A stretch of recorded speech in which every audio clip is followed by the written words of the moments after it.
یہ آصف علی زرداری کی بے بسی کہ تمام رہنماؤں کی مخالفت کے باوجود، تمام رہنماؤں کی حکومت سے نکلنے کی رائے کے باوجود، پھر آصف علی زرداری کی عاجزانہ اپیل کے بعد تمام رہنماؤں نے اپنی اس مخالفت سے دستبردار ہو کر یہ آصف علی زرداری کی اس تجویز پر ووٹ کیا اور متفقہ طور پر یہ فیصلہ آیا کہ 1 مہینے تک پاکستان مسلم لیگ نون کو دیکھا جائے گا۔ اگر وہ پیپلز پارٹی کے ساتھ مکمل تعاون کرتی ہے اور اپنے وعدے وفا کرتی ہے تو پاکستان پیپلز پارٹی اپنا جو ان کے ساتھ تعاون ہے وہ برقرار رکھے گی، ورنہ وہ تعاون ختم کر دے گی۔ آصف علی زرداری چونکہ فیلڈ مارشل عاصم منیر وزیر اعظم شہباز شریف کو زبان دے چکے تھے، اسی زبان کو پانی دینے کے لیے، برقرار رکھنے کے لیے پھر یہ فیصلہ کیا ہے کہ پاکستان پیپلز پارٹی مزید کچھ عرصہ اس حکومت میں 1 مہینہ ساتھ رہے گی، 1 مہینے کے بعد پھر فیصلہ ہوگا۔ آصف علی زرداری مکمل طور پر حکومت کے نرغے میں ہے اور آصف علی زرداری جانتے ہیں کہ اگر وہ اس حکومت کے خلاف نکلنے کی کوئی بھی پلاننگ، منصوبہ بندی یا بات کریں گے تو انہیں نقصان ہوگا۔ اسی وجہ سے تمام رہنماؤں کی مخالفت کے باوجود، اکثریتی رائے کے باوجود آصف علی زرداری نے اپنی ایگزیکٹو کونسل سے یہ بات منوا لی کہ وہ اس حکومت کو مزید ٹائم دے۔ دوحہ میں بڑے اہم مذاکرات ہوئے ہیں۔ جیسا کہ آپ کو معلوم تھا، پاکستان افغانستان کی جھڑپیں جاری تھی۔ افغانستان کی جانب سے پاکستانی چوکیوں پر، بارڈر لائن پر حملے ہو رہے تھے اور پاکستان کی جانب سے افغانستان میں دہشت گردوں کے ٹھکانوں پر حملے کیے جا رہے تھے۔ پاک فوج ان تمام کارروائیوں کے دوران اس چیز کو اپرچونٹی سمجھتے ہوئے افغانستان کے اندر اہم شہروں میں جو پاکستان مخالف دہشت گرد تنظیموں کے رہنما ہیں ان کے ٹھکانوں کو نشانہ بنا رہا تھا۔ یہ معاملہ کئی دن سے جاری تھا، جس کو لے کر پاکستان میں سنجیدہ حلقے پریشان بھی تھے کہ دو برادر اسلامی ملک آپس میں دست و گریبان تھے۔ دونوں چمن کا بارڈر اور کے پی کے سے اور بلوچستان سے افغانستان کو لگنے والی سرحدیں اور بارڈر کلوز تھا، جس کی وجہ سے افغانستان میں بھی اشیاء میں مہنگی ہو رہی تھی اور پاکستان میں بھی اشیاء مہنگی ہو رہی تھی، اور ایک دو طرفہ تجارت بند ہونے سے دونوں ملکوں کو تجارتی سطح پر بھی نقصان ہو رہا تھا۔ اسی دوران ہی پاکستان کے ہمسایہ اور برادر اسلامی ملک قطر، اس پاکستان کا ہمسایہ ملک ایران اور پاکستان کا قریبی دوست اسلامی برادر ملک ترکیہ نے مداخلت کی۔ قطر اور ترکیہ کی مداخلت کے بعد پاکستان کی جانب سے اور افغانستان کی جانب سے ایک عارضی جنگ بندی پر رضامندی ظاہر کی گئی۔ پھر پاکستان کے وزیر دفاع خواجہ آصف کی سربراہی میں اور I S I chief general Asim Malik دو رکنی سربراہی وفد دوحہ پہنچا۔ دوسری طرف افغانستان کا ملا یعقوب اور ان کے انٹیلیجنس سربراہ بھی افغانستان پہنچے۔ چاروں کے درمیان طویل مذاکرات ہوئے۔ طویل مذاکرات کے بعد قطر کے اعلامیہ کے مطابق انہوں نے اس عارضی جنگ بندی کو مستقل جنگ بندی میں بدل دیا اور دونوں ملکوں کی جانب سے ایک دوسرے کی حدود کا احترام کرنے کا اعادہ کیا گیا اور 25 اکتوبر کو مزید مذاکرات کے لیے استنبول میں بیٹھنے کا فیصلہ کیا گیا۔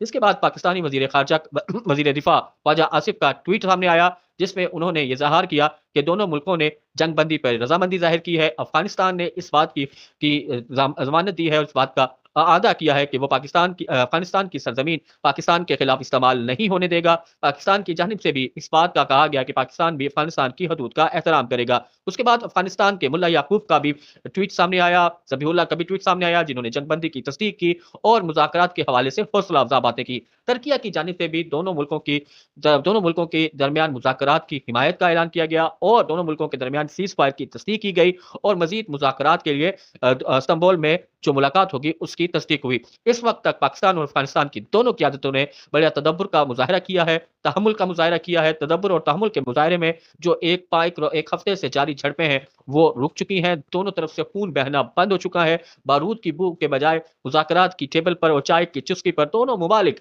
ایک دوسرے کے باہمی مسائل، باہمی تحفظات کو دور کرنے کی کوشش کریں گے۔